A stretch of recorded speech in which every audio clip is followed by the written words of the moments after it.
On Friday, the 10th of March 2017, movie lovers witnessed the unveiling, 2020, the unveiling of a new initiative that will change the way stories are told in Nollywood. They were introduced to the chat room, a reality meets movie concept. The movie, which promotes survival against all odds for women, tells the story of a young girl who rises above a childhood of abuse to emerge as a sought-after star in early adulthood.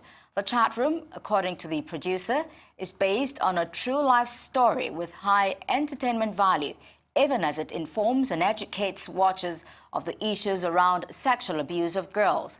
Joining us in the studio to discuss the Women's Day commemoration in relation to the new movie, The Chat Room, is the producer, Peju Ibekwe. She will be telling us what inspired this piece.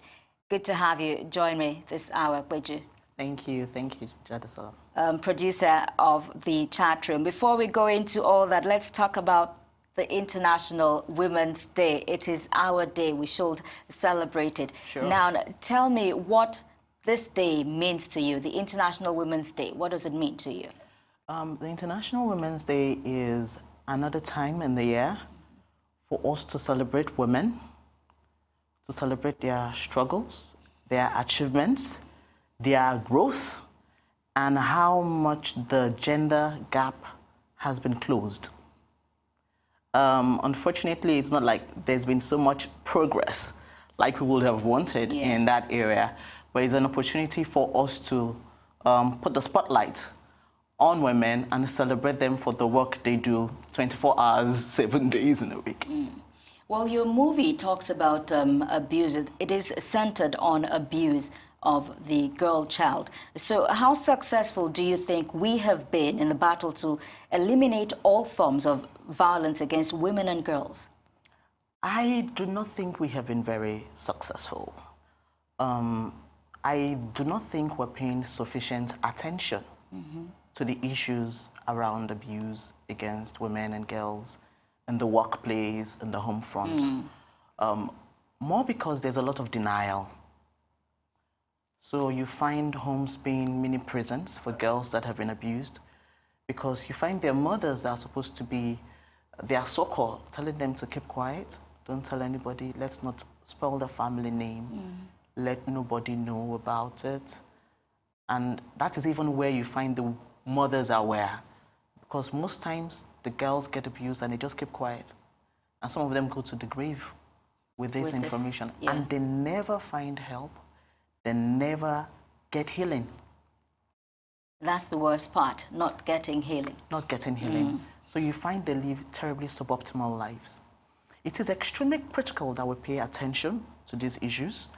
And the data states that 1 in 3 women have been abused. Looking at our population, that's 32.7 million women. And based on conversations, even at the screening, it was also emphasized that these are women that have come out, that have spoken up.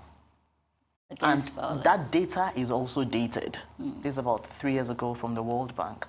So, and recent data shows that abuse in Lagos has increased by over 100%. Why do you think that is? I cannot say it is just one factor that has led. It's a combination of factors. It's a combination of factors. At times the media doesn't help. Right now there's a lot of soft porn on TV. You have kids. You find that normal free-to-air content is not safe for children to consume anymore. There's a lot of content that should not actually be in the open space. And beyond that, I think that some people have just, at times I also realize that it is hurting people that hurt others. That's why I'm not necessarily the one to say, okay, crucify the guy because he has abused someone, because at times the guy himself is suffering from demons. Oh, yes, yes. That's the saying that it is usually those who have been abused as children who turn out to be predators when they grow up. Which is the reason why we need to really pay attention to it and not just sweep it under the carpet. Because like I mentioned during the screening, we do not want a situation that some years down the line, there will be a generation where everybody is broken. The UN Secretary General, Antonio Guterres, he reminded member states that misogyny, which is the hatred or prejudice against women, is a common feature of violent extremism. Do you share in his view? I completely agree with him, and it's not just based on personal views. Data released just last week by the United Nations Development Program actually states that 90% of men and women have some form of prejudice against women. Actually, specifically 91% of men, 86% of women. And this data was gotten from 75 countries across the globe. So which is the reason why I really like the theme for this year's International Women's Day, which is Each for Equal. It is generation equality. Yes, it is collective individualism. How our attitudes, our thoughts, our actions and inactions definitely has impact on the whole talking of society. Talking about this year's theme, Each for Equal, as you have just said, how relatable is it? Extremely, extremely relatable. Because if it's in relation to pay, women don't earn as much as men, and you find that they put in so much more work, right? So much or even equal, I mean. Well, it depends. You know, all those things are you cannot just put them in a box, right?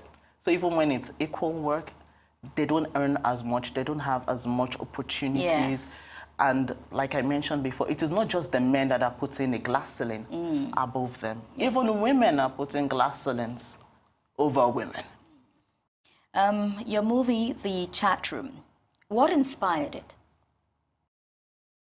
Like, it's based on a true story. It was an interesting story. The writer had actually a chance meeting with someone who had been in a similar situation and just thought that this should be penned. This should be penned down. And this started like about 5 years ago, actually.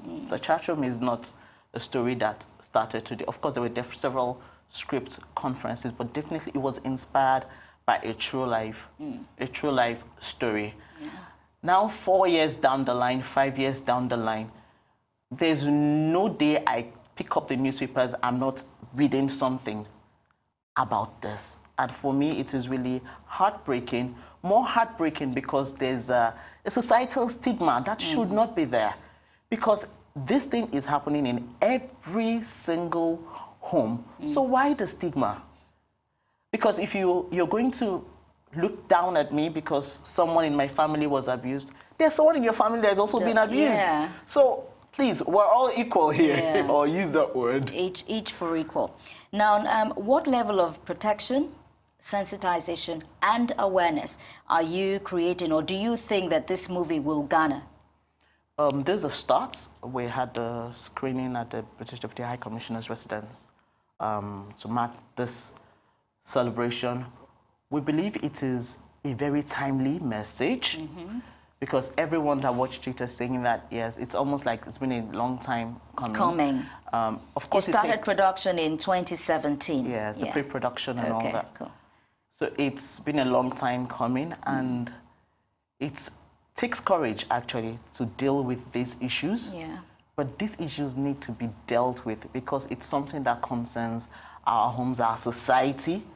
And if we do not deal with it now, it is even not sustainable. Because the fifth Sustainable Development Goal is gender equality, women empowerment. We are not empowering our women, our girls. We all have, if I don't really love my wife, in quotes, I definitely would love my daughter, if not for anything. For the sake of my daughter, I think it's something that everybody should stand and make a case for and take a stand on, that this has to stop. And talking about gender imbalance, would you say it is so pronounced in our climate, and who, in your opinion, is at the receiving end? Of course, women. Definitely women. So our climate is a bit beautiful and interesting. Our climate is interesting. Our culture, our religion, our beliefs, A whole lot of factors, right? A whole lot of factors. And it's not just about our climb. Do you know, in 2014, we had female 14 heads of state. In 2020, we have 10. Less than that, as the years progress. And we're supposed to achieve gender equality by 2030. So the question you ask is, are we making progress or are we regressing? Retrogressing. You understand? In your movie, explain the concept reality meets movie. What's that about? So the movie was set within a reality TV show. So I knew initially before we produced it, people were like, is it a reality TV show? Is it a film? It is a film, but it's set within a reality TV show. So the lead character was actually part of a reality TV show. It's actually novel, completely new, never been done before in Nigerian film and cinema, which is really, really unique for the project. I will wait till I watch it to give my reviews. You did say, though, that movie lovers will be positively impacted and transformed by the movie. How is what I want to ask you. How? For example, at the screening on Friday, a lady stood up and said, feedback I got, that she just realized that what happened to her when she was young was abuse. And she didn't know before then? She didn't know before then. Did she relate with you what the issue was? No, it was an event. So, and I was supposed to be the host, so I couldn't get into the details. Okay, cool. Details of that. So what that tells me is there's a problem of ignorance. There's a problem of ignorance, first and foremost. A lot of people are being abused today and they can't place it. They can't say they've been abused. They can't define it. They can't define it. At times, they might just feel like this doesn't feel right. This might be right. Okay, maybe I like him. Maybe there's so much confusion. Because sometimes people say it's a thin line between when you actually accept and when you say no. Yeah. Yes. Yes. Yes. But beyond that, chat room throws up a lot of issues, right? But what I also really like about chat room is that it's extremely, extremely entertaining. Like you must have gone through the cast. We have Akburoro, we have Odolade Adekola, we have Omaomi Migbele. It's really, you're actually in stitches for a good time watching the movie, but the message is also not lost on you. Yeah, we're supposed to have another guest on the show, Adesua Onyenokwe. What was her role in the movie? She was the associate producer for the movie. For the movie. Yes, and she came on because of the theme. I actually approached her to act in the movie, and she was like, no, because she actually studied drama. Yeah, but she's never acted. I was like, okay, you know, there's some times that you really want to do something, but you just never get to do it. So I'm giving you the opportunity. This is the opportunity. You always love women issues. Get on board and act. So she's actually in the movie also. She has a camera role in the movie. Well, happy International Women's Day. Peju Ibekwe, producer of the chat room. Good to have you join me this hour. Thank you.